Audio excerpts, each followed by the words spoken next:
मी एक मिनिट, ती देवेंद्रांनी केलेलं स्टेटमेंट अतिशय चुकीचं आहे।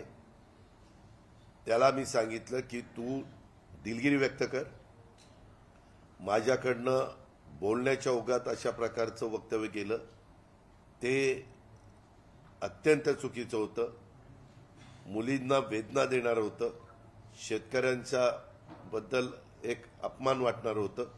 असं कालच रात्री मला कळालं, मी त्याला सांगितलं, कारण तो 5 वर्ष माझा सहयोगी म्हणून त्याने माझ्याबरोबर काम केलेलं आहे।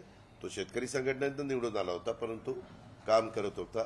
मी त्याने सांगितलं, दादा मी करतो, माझा बोलण्याचा हेतू तसा नव्हता, मला एवढंच सांगायचं होतं की बाबा शेतकऱ्यांचं उत्पन्नाच्या दृष्टिकोनातनं त्यांना मुली ज्या लग्न करायच्या असतात त्या मुली प्राधान्य नोकरदारांना देतात।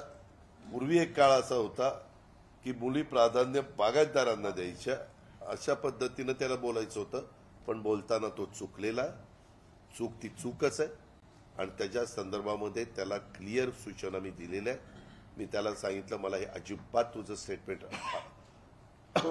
योग्य वाटलेलं नाहीये, हे ताबडतोब मागे घे आणि त्याच्याबद्दल तो दिलगिरी व्यक्त कर, माफी माग असं सांगितलं।